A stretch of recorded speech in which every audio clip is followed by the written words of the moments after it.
So thank you very much for joining. आज हम बात करेंगे थोड़ा सा बैकग्राउंड की। अभी हमारा कार्तिक मास चालू हुआ है कल से। और कार्तिक मास कहते हैं कि ये हमारे 12 महीने में सबसे ऑस्पिशियस, सबसे ज़्यादा मंगलमय महीना है। और कहते हैं कि ये जो महीना है इसमें हमारा, हम जो भी कार्य करते हैं उसका हमें कई गुना ज़्यादा फल मिलता है।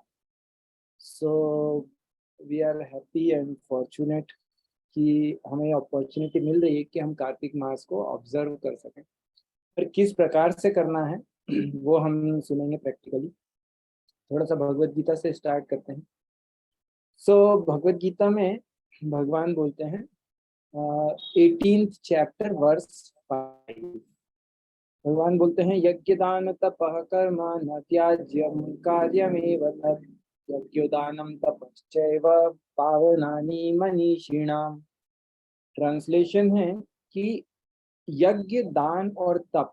यज्ञ मतलब सेक्रीफाइस। अलग अलग प्रकार के यज्ञ होते हैं जिसके बारे में ब्रीफली बात करेंगे। दान मतलब चैरिटी, और तप मतलब ऑस्टेरिटी या पेनेंस। ये चीजें किसी को भी छोड़नी नहीं चाहिए, भगवान बोल रहे हैं।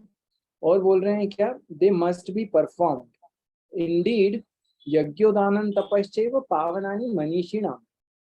कि जो मनीषी, मनीषी मतलब कि जो महान लोग हैं, जो बहुत विचार, सोच विचार करके कार्य करते हैं, ऐसे लोगों को भी प्यूरिफाई, पावन बनाता है क्या, यज्ञ, दान और तप।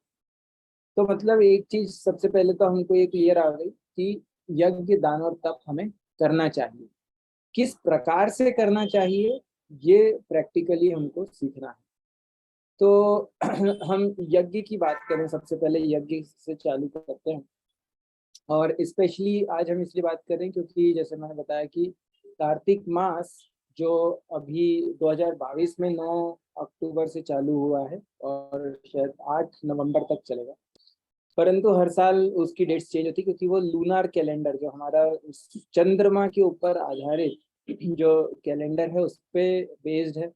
और जो हमारे डेट्स रहती हैं जनवरी, और डेट्स मंथ्स जिसको हम ग्रिगोरियन कैलेंडर भी बोलते हैं शायद, तो वो हमारा सोलर कैलेंडर पे बेस्ड है। तो इसलिए दोनों मैच नहीं करते, थोड़ा सा डिफरेंस आता है एक्चुअली। फिर भी करीब करीब डिटेल्स मिल जाएंगे हम। सो जो ये कार्तिक मंथ करीब करीब नवंबर दिसंबर अक्टूबर नवंबर में आता है।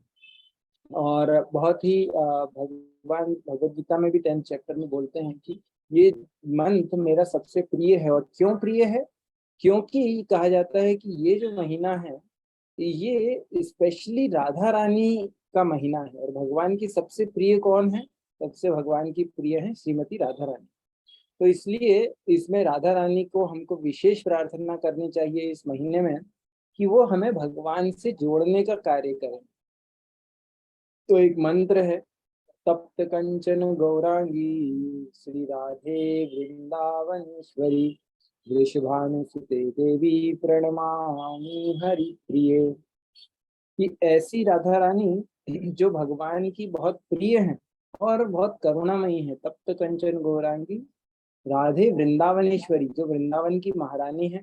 और ऐसी राधा रानी हमारे ऊपर तप्त कंचन गौरांगी राधे वृंदावनेश्वरी वृषभानुसुते देवी, जो वृषभानु महाराज की कन्या है, ऐसी राधा रानी हमारे ऊपर कृपा करें। तो और इसी महीने में, कार्तिक महीने में बहुत सारी लीलाएं भगवान की हुई थी। जैसे हम जानते हैं कि एक जो सबसे फेमस, जो सेलिब्रेटेड लीला है वो है राधा दामोदर लीला। तो भगवान दामोदर के बारे में बताया जाता है कि जब भगवान बहुत छोटे थे, और बहुत शॉर्ट में हम दामोदर लीला देखेंगे कि जब भगवान बहुत छोटे थे तो एक दिन वो माता का उनको भूख लगी, तो वो माता के पास गए कि उनको दूध पीना है।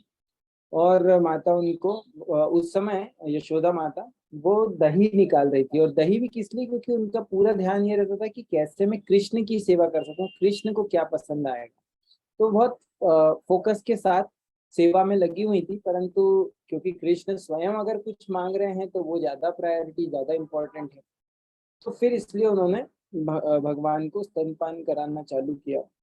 उनको फीड करा रही थी तो उसी समय दूध उबलने लगा, जो उन्होंने कृष्ण के लिए ही गर्म करने के लिए रखा था। तो जब दूध उबला तो उनको सोचा, उन्होंने अपनी बुद्धि का प्रयोग किया कि कृष्ण को तो मैं बाद में भी फीड करा सकती हूँ, पर दूध को पहले देखना जरूरी है। तो पहले वो दूध के पास गई, तो भगवान को गुस्सा आ गया कि मुझे छोड़ के उधर चली गई।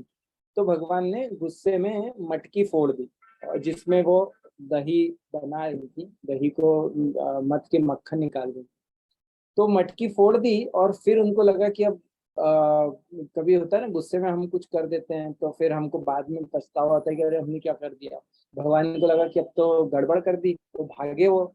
अब भागे तो उसके बाद वो एक अंधेरे कमरे में जाके छुप गए। तो फिर उनको शैतानी सूझी। उन्होंने क्या किया, एक ऊपर मटकियां रखी थी, मटकियों को थोड़ा सा ऊपर छुपा के रखते, तो उसमें सामान कृष्ण से भी बचाने के लिए और बंदरों से बचाने के लिए और अलग अलग कारणों से, चींटियां। तो वो उन्होंने देखा कि ऊपर मटकी लटक रही है, तो एक ओखली के ऊपर चढ़ के और मक्खन निकाल के खाने लगे। और वो मक्खन फिर उनके और बंदर दोस्त भी आ गए, तो बंदरों को भी खिलाने लगे। जब यशोदा माता वापस आई तो उन्होंने देखा मटकी टूटी पड़ी, तो उनको समझ में आ गया कि किसका काम होगा और भगवान को कैसे ढूंढने। तो भगवान के पैरों के निशान थे मक्खन में से, वो मटकी टूटी तो वो सब दही मक्खन फैल गया, तो उसके उनके पैरों के निशान का पीछा करते करते कमरे में पहुंची। जब बंदरों ने देखा, क्योंकि भगवान की पीठ की तरफ दरवाजा था, पर बंदरों ने देखा कि पीछे से यशोदा माता आई, तो वो भागे। तो भगवान को भी समझ में आ गया कि अब पकड़े गए, तो वो भी भागे। तो यशोदा माता चूंकि बड़ी थी, पर फिर भी उनको मेहनत लगी। छोटे बच्चे कई बार चंचल होते हैं, फास्ट होते हैं, तो उन्होंने फिर भी काफी मेहनत के बाद भगवान को पकड़ लिया। पकड़ के उन्होंने बोला कि उनको लगा कि ये मेरा पुत्र है। वो ये नहीं देखती कि ये बहुत कोई महान व्यक्ति है, भगवान है स्वयं। वो देखती हैं कि छोटा सा बालक है, तो इसको सुधारना मेरा कर्तव्य है, क्योंकि मैं इसकी माता हूँ। अगर ये ऐसी उद्दंडता करेगा तो वो अच्छा नहीं है। तो उन्होंने क्या किया, भगवान को बोला कि ये उखल ने इसका साथ दिया है चोरी करने में, और ये तो मैं इसी से उसको बांध देती हूँ। तो उन्होंने रस्सी लेके और भगवान को बांधने का प्रयास किया। परंतु कहते हैं कि भगवान के तो उदर में पूरा ब्रह्मांड समाया हुआ है, तो भगवान को कोई कैसे बांध सकता है। और तो भगवान की दिव्य लीला शक्ति के अनुसार या के कारण वो माता यशोदा उनको बांध नहीं पा रही थी, क्योंकि वो अपने प्रयास से भगवान को बांधने की कोशिश कर रही थी। जब उन्होंने देखा कि वो खुद कुछ नहीं कर पा रही हैं, और सब जो दूसरी फिर उन्होंने सोचा कि और रस्सी लेके आती, तो और रस्सियां लेके आई। परंतु वो रस्सियां 2 अंगुल छोटी पड़ जाती थी हमेशा, जितना भी वो उनको बांधने का प्रयास करती थी। और दूसरी स्त्रियां हंस रही थी कि अभी सुबह ही तो आपने एक छोटा सा काला धागा भगवान की कमर में बांधा, तब तो बड़ी आसानी से बंध गया, और अभी आप इतनी बड़ी बड़ी रस्सियां लेके आ रही हैं तो भी बांध नहीं पा रही हैं। तो मैं तो यशोदा थक गई। और जब भक्त थकता है तो वो क्या करता है, वो भगवान से प्रार्थना करता है। तो उन्होंने प्रार्थना की कि मेरी मदद करिए। तो भगवान ने जब देखा कि उनका भक्त वो थक गया है या परेशान है, तो वो तुरंत उसकी मदद करते हैं, भले ही वो हम उन्हीं को बांधने का प्रयास करें। तो भगवान ने क्या किया, तुरंत बंध गए। तो माता यशोदा ने उनको बांध दिया। और फिर तो इस लीला से ये भी हमें सिखाते हैं आचार्यगण कि हम जब भी कुछ अपने जीवन में प्रयास कुछ भी करना चाहते हैं, तो 2 अंगुल का क्या महत्व है। वो 2 अंगुल क्या बता रहे हैं, एक है प्रयास और भगवान की कृपा, हमारा प्रयास और भगवान की कृपा। अगर इनमें से एक भी चीज नहीं है तो हम सक्सेसफुल उतने नहीं होंगे जितने हम हो सकते हैं। अगर हमारा प्रयास कम है तो भी हम सक्सेसफुल नहीं होंगे, और अगर हमारा प्रयास पूरा है पर भगवान की कृपा नहीं है तो भी हम पूरे सक्सेसफुल नहीं होंगे। जैसा हम जानते हैं कई लोग बहुत मेहनत करते हैं, परंतु जरूरी नहीं कि वो अपने जीवन में सक्सेसफुल हो। और कई लोग ऐसे होते हैं जो आलसी होते हैं, वो सोचते हैं कि हाँ भगवान ही सब कुछ करेंगे, तो ऐसा भी नहीं होता। तो दोनों चीजें, कृपा और प्रयास, एफर्ट एंड मर्सी, ये 2 चीजें जरूरी हैं। जब हम दोनों चीजें अपने जीवन में करते हैं तो हम सक्सेसफुल भगवान से कनेक्ट हो सकते हैं, जो भी हमारी लाइफ में करना।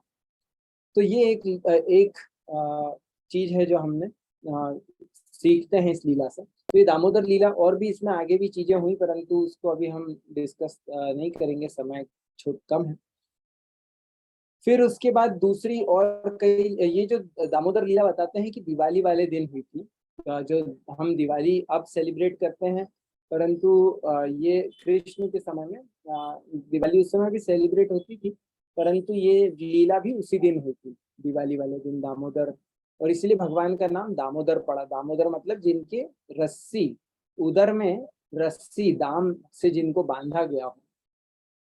और हमको पता है कि उसके अगले दिन गोवर्धन पूजा हम मनाते हैं। भगवान थोड़े और बड़े हो गए तब इंद्र ने वर्षा की, क्योंकि इंद्र यज्ञ भगवान ने रोक दिया, तो इंद्र को गुस्सा आ गया, उसने वर्षा की कि मैं सबको डुबा के मार डालूं। परंतु भगवान ने एक उंगली के ऊपर और पूरा पर्वत उठा लिया, पूरा गोवर्धन पर्वत, और सारे ग्वाल वाले उसके नीचे आ गए। और इंद्र थक गया पूरा बारिश कर करके, परंतु उनको कोई हार नहीं हुआ। तब उनको इंद्र का गर्व चूर हुआ, तो उन्हें समझ में आया कि साधारण व्यक्ति नहीं है जिनको परेशान करने का प्रयास कर रहा हूँ, ये स्वयं भगवान है। नहीं तो एक छोटी सी उंगली पे इतना बड़ा पर्वत 7 दिनों तक कौन उठा सकता है, बिना थके, बिना कुछ खाए पिए। परंतु भगवान अनंत शक्तियों के स्वामी, तो इंद्र का गर्व चूर हुआ, फिर उन्होंने आके क्षमा मांगी। तो गिरिराज गोवर्धन की जो गिरिराज धरण बोलते हैं, ये जो लीला है गोवर्धन को धारण करने की लीला, वो भी उसके पहले हुई थी। और उसके बाद फिर जब सॉरी, ये गिरिराज तो बाद में धारण किया था, उसके पहले गोवर्धन पूजा करवाई थी भगवान ने, जब इंद्र को यज्ञ रोक दिया था और उन्होंने बोला हम गोवर्धन की पूजा करेंगे, तो गोवर्धन को अन्न और भोग सामग्री अर्पित की गई। तो वो गोवर्धन पूजा हम अभी भी दिवाली के अगले दिन मनाते हैं। सो गिरिराज तो ये गोवर्धन लीला भी इसी मंथ में हुई थी। इसके अलावा कई शरद पूर्णिमा पे जो शारदीय रास होता है भगवान का, या बहुलाष्टमी आती है, जब अरिष्टासुर का वध हुआ, उस समय राधा कुंड और श्याम कुंड का प्राकट्य, इस प्रकार से कई बहुत महत्वपूर्ण लीलाएं इस महीने में हुई। इसलिए महीना बहुत पावरफुल है। तो इस महीने को कैसे सेलिब्रेट किया जाए, एक तो होता है कि हम फेस्टिवल मनाते हैं कि चलो हम एंजॉय करें, परंतु फेस्टिवल में क्या होता है, कई बार व्यक्ति डिस्ट्रैक्टेड हो जाता है, व्यक्ति अपना आनंद में लग जाता है, बजाय ये फोकस करने के कि हम भगवान की लीला को सेलिब्रेट कर रहे हैं। तो दोनों इंपॉर्टेंट है। जैसे हम जन्माष्टमी के समय पे फेस्टिवल मनाते हैं, उत्सव मनाते हैं, परंतु कार्तिक मंथ में हम उत्सव भी मनाते हैं, गोवर्धन पूजा और दिवाली और ये सब, परंतु साथ ही साथ पूरे महीने भर कहा जाता है कि हमको क्या करना चाहिए, यज्ञ दान तपः क्रिया। जैसे भगवान यहाँ पे बता रहे हैं कि यज्ञ दान और तप, ये तीनों ऐसी चीजें हैं जिसको किसी को छोड़ना नहीं चाहिए कभी भी। और ये चीजें हर व्यक्ति के लिए महत्वपूर्ण है, पर किस प्रकार का यज्ञ दान और तप किया जाए, ये हम प्रैक्टिकल चीजों के बारे में शॉर्ट में बात करेंगे। सो भगवान बताते हैं यज्ञ के बारे में। 10th चैप्टर में आता है यज्ञानाम जप यज्ञोस्मि। कई प्रकार के यज्ञ होते हैं। अग्निहोत्र यज्ञ होते हैं, जिसमें कि हम अग्नि में सामग्री अर्पित करते हैं, स्वाहा बोलते हैं, और अलग अलग मंत्रों का उच्चारण, परंतु उसके लिए बहुत थोड़ा कॉम्प्लिकेटेड प्रोसेस है, क्योंकि उसका सही समय, सही स्थान होना चाहिए, क्वालिफाइड ब्राह्मण होने चाहिए जो वो यज्ञ करवा रहे हैं, बहुत सारी सामग्री लगती है, जो शुद्ध घी होना चाहिए, हवन सामग्री, लकड़ियां, और ऐसे बहुत सारा फल होने चाहिए, फूल, सब्जियां, जो भी मतलब डेकोरेशन में बहुत मेहनत का कार्य। तो ऐसा यज्ञ करना हम रोज रोज नहीं कर सकते। हो सकता है महीने में एक बार कर सकें, साल में एक बार कर सकें, पर रोज नहीं कर सकते। तो सबसे आसान यज्ञ बताया भगवान ने, यज्ञ नाम जप यज्ञोस्मि।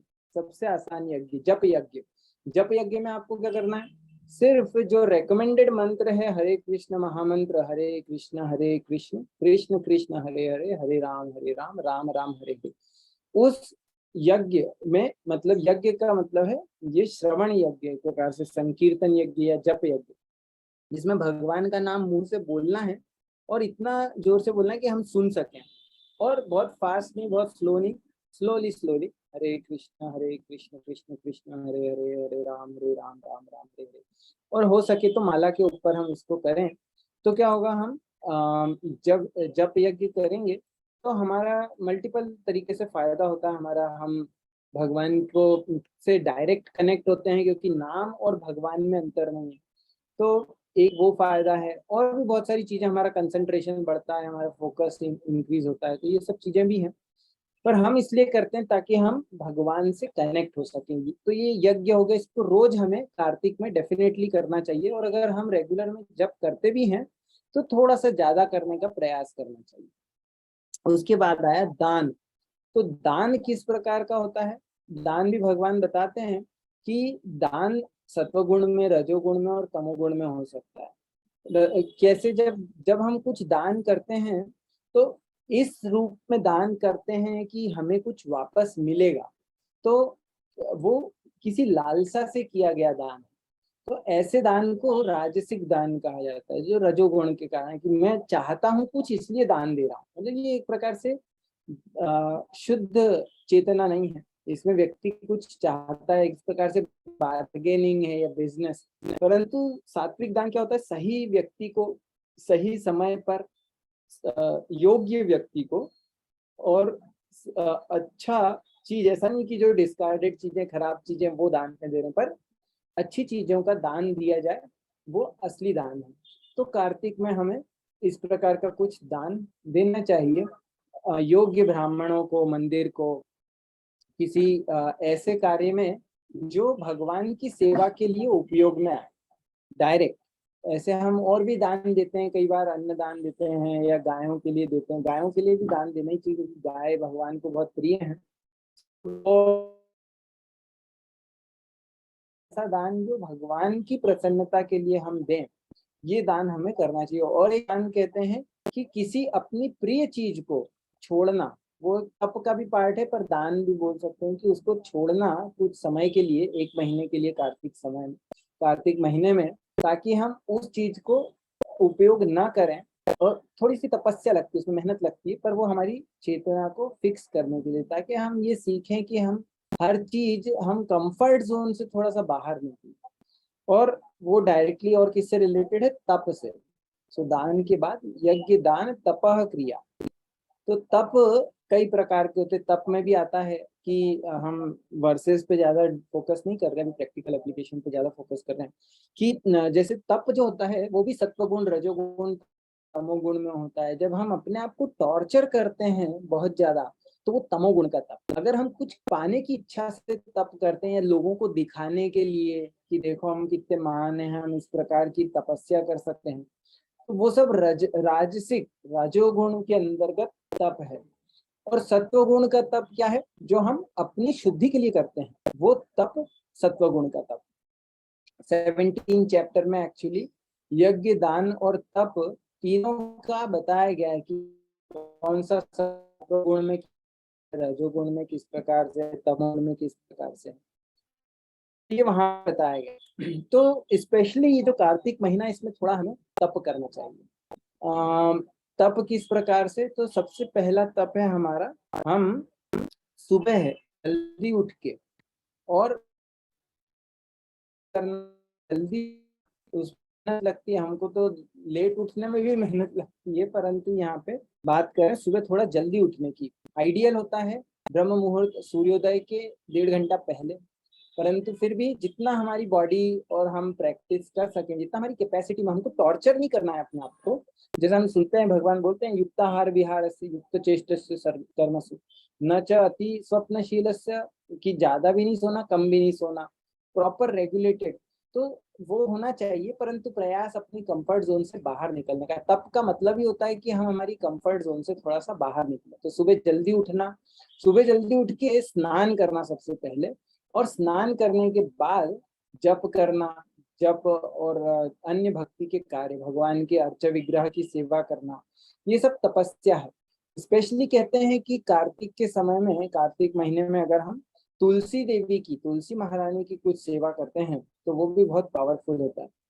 सो तुलसी को जड़ चढ़ाना, तुलसी का पौधे को अच्छे से उसके सामने बैठ के जप करना, ये सब तुलसी की सेवा, ये बहुत इम्पोर्टेंट है।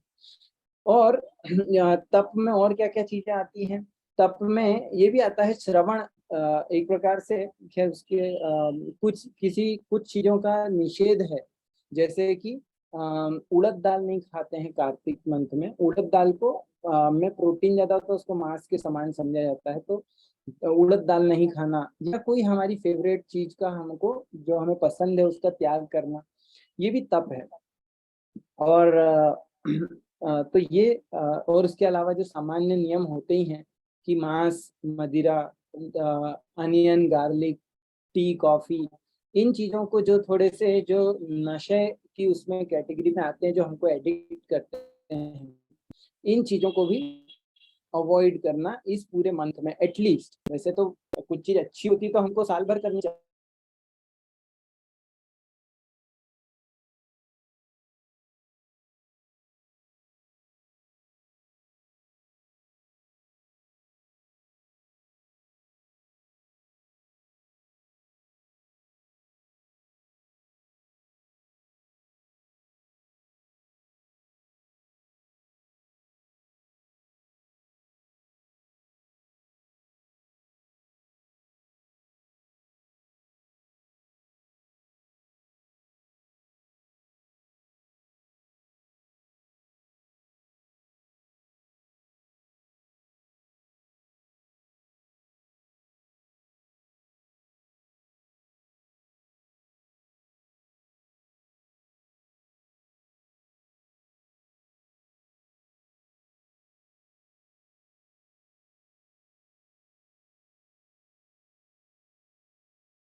सॉरी, मेरा इंटरनेट वो हो गया था। तो जो हम यज्ञ, दान, तप क्रिया की बात कर रहे थे कि तप किस प्रकार का, कि शरीर का तप, देव द्विज गुरु प्राग्ञ पूजनम शौचम आर्जवम, हमने कुछ डिटेल में बात करी थी, इसलिए सब रिपीट नहीं करेंगे।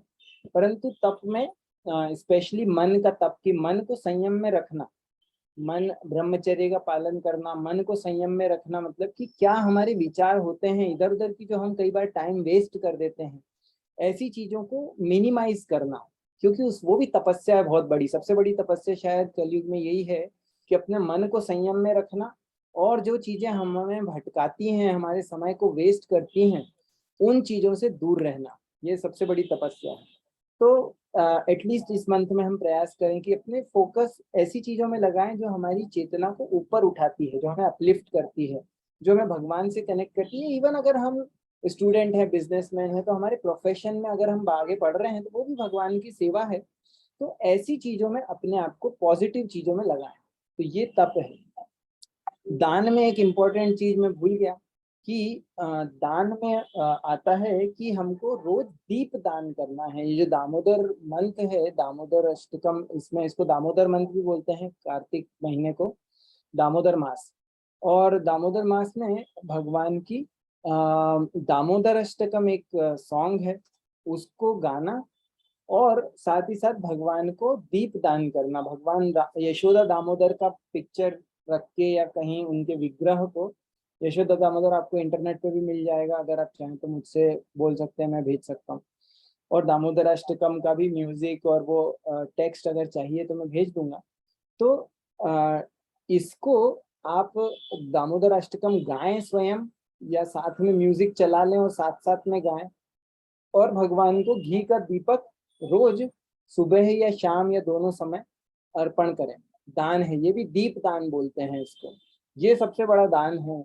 अगर हमने जो बात करी कि एक तो योग्य ब्राह्मणों को या उनको दान देना, वो भी एक इम्पोर्टेंट है, परंतु ये दान में और कम खर्चा। अगर कभी कभी हमको लगता है कि अरे दान मतलब हमारे पास इतना सुविधा अगर नहीं है, अगर है तो अच्छी बात, नहीं है तो दीप दान में थोड़ा सा खर्चा होता है, तो वो हमें जरूर करना चाहिए। थोड़ा सा घी लगता है, थोड़ा सा दीपक बत्ती, उसको हम भगवान को दीप दान करें, और दीप दान करते, और इसी प्रकार से तुलसी महारानी को भी दीपक हम दीप दान उनको भी करें, तो ये दान है। और यज्ञ के बारे में कुछ आया था, हाँ, यज्ञ के बारे में मैं सोच रहा था कि actually 4th chapter Bhagavad Gita में आता है कि ज्ञान यज्ञ। तो ये जो यज्ञ है उसके भी अलग अलग प्रकार है, तो उसमें से एक है ज्ञान यज्ञ। ज्ञान यज्ञ का मतलब कि जो भगवान से संबंधित ज्ञान को लेना, शास्त्रों को पढ़ना, ये ज्ञान यज्ञ है। तो कहा जाता है कि इस दामोदर कार्तिक मास में भगवत गीता, श्रीमद् भागवतम, इनको पढ़ना चाहिए। थोड़ा ही सही, भले 5 मिनट, 10 मिनट, 15 मिनट, जितना हमारे समय हम अफोर्ड कर सकें। फिर अफोर्ड तो क्या होता है, हमारे लिए जो चीज प्रायोरिटी होती है हम उसके लिए समय निकालते ही हैं, और जो चीज इंपॉर्टेंट होती है उसके लिए हम थोड़ा सा, हमको कंफर्ट जोन से बाहर जाना पड़ता है। जो हम समय वेस्ट कर देते हैं, उस समय को अगर हम यूटिलाइज करें फोकस रूप में, तो हम समय का सही सदुपयोग कर सकते हैं। कि थोड़ा थोड़ा समय निकाल के हम भगवत गीता, श्रीमद् भागवतम, या कहा जाता है कि इस समय में कृष्णा बुक में 9th और 10th चैप्टर पढ़ा जा सकता है। दामोदर अष्टकम प्रेयर्स के बारे में हमने बात करी, गोपी गीत, गजेंद्र स्तुति जो श्रीमद् भागवतम में आती है वो, या फिर उपदेशामृत, शिक्षाष्टकम, ये इस प्रकार की चीजों को हम गाएं या सुने, पढ़ें उनके बारे में। गोविंद दामोदर माधवेती एक बहुत सुंदर सा सॉन्ग है जो बिल्व मंगल ठाकुर द्वारा लिखा गया, बहुत बहुत ब्यूटीफुल है। और जगन्नाथ अष्टकम, इस प्रकार से कई सारे चीजें हैं जो हम कर सकते हैं। तो ये कार्तिक मंथ में हमको अपने हृदय से प्रयास करना है। मेन चीज ये कि जो यज्ञ, दान और तप है, ये हमको किसी फियर में या किसी भौतिक आकांक्षा से नहीं करना है। ये सिर्फ इसलिए करना है कि ये मैं इसलिए कर रहा हूँ क्योंकि मैं भगवान से जुड़ना चाहता हूँ। भगवान प्रसन्न होते हैं उस चेतना को देख के।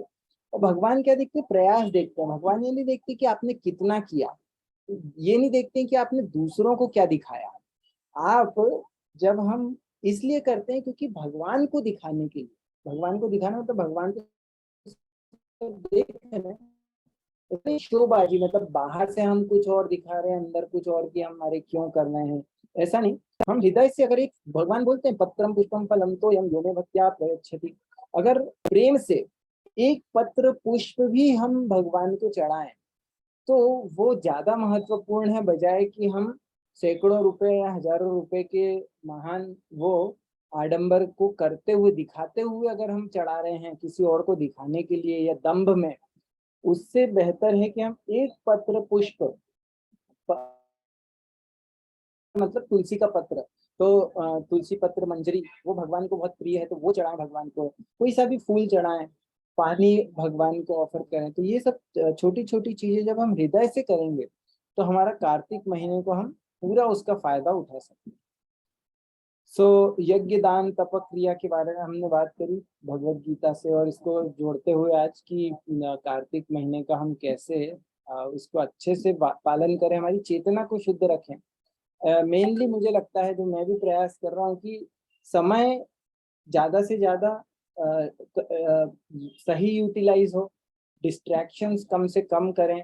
भगवान के नाम का भी जब हम जप करते हैं तो जप के समय में ध्यान हमारा जितना हो सके भगवान के नाम को सुनने में लगाना। ये सब कंफर्ट जोन में नहीं होता, इसके लिए थोड़ा प्रयास करना पड़ता है। भक्तों का संग, एक चीज मैं बताना भूल गया, कि भक्तों के संग से ये सारी चीजें आसान हो जाती हैं।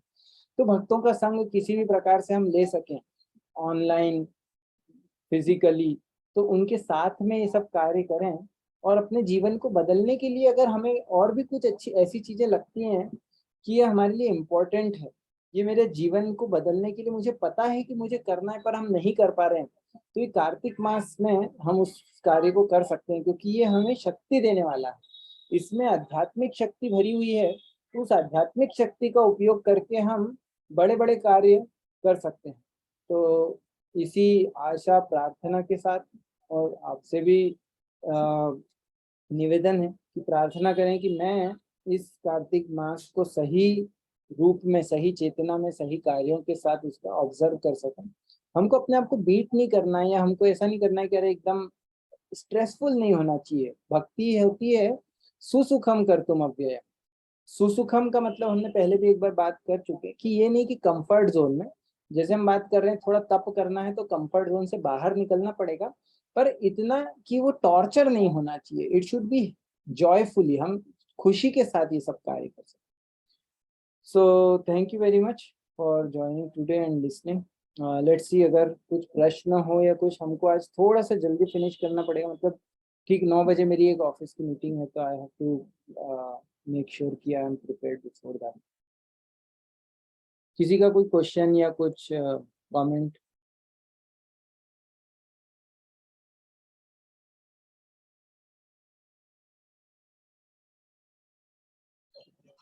हरे कृष्णा प्रभु जी, ये आज आपने बहुत अच्छा मतलब बताया किस तरह से कार्तिक का मंथ कितना ऑस्पिशियस है, कैसे इस मंथ में व्यक्ति अपनी कॉन्शियसनेस प्योरीफाई कर सकता है और कैसे इस मंथ में ज्यादा से ज्यादा अपने कंफर्ट जोन से बाहर है और भगवान की तरफ ज्यादा से ज्यादा जुड़े।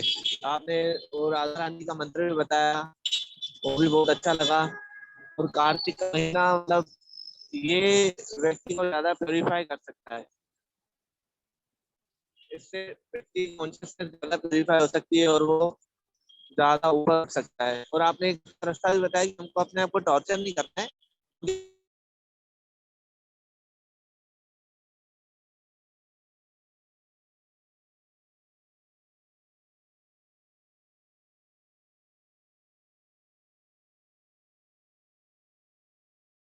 सॉरी, आपकी आवाज कट गई थी एंड में। Manish,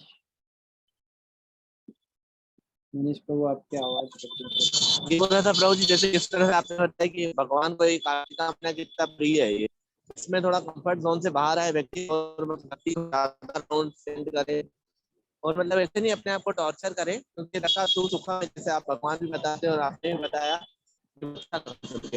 thank you so much. Thank you. Hare Krishna. और कुछ?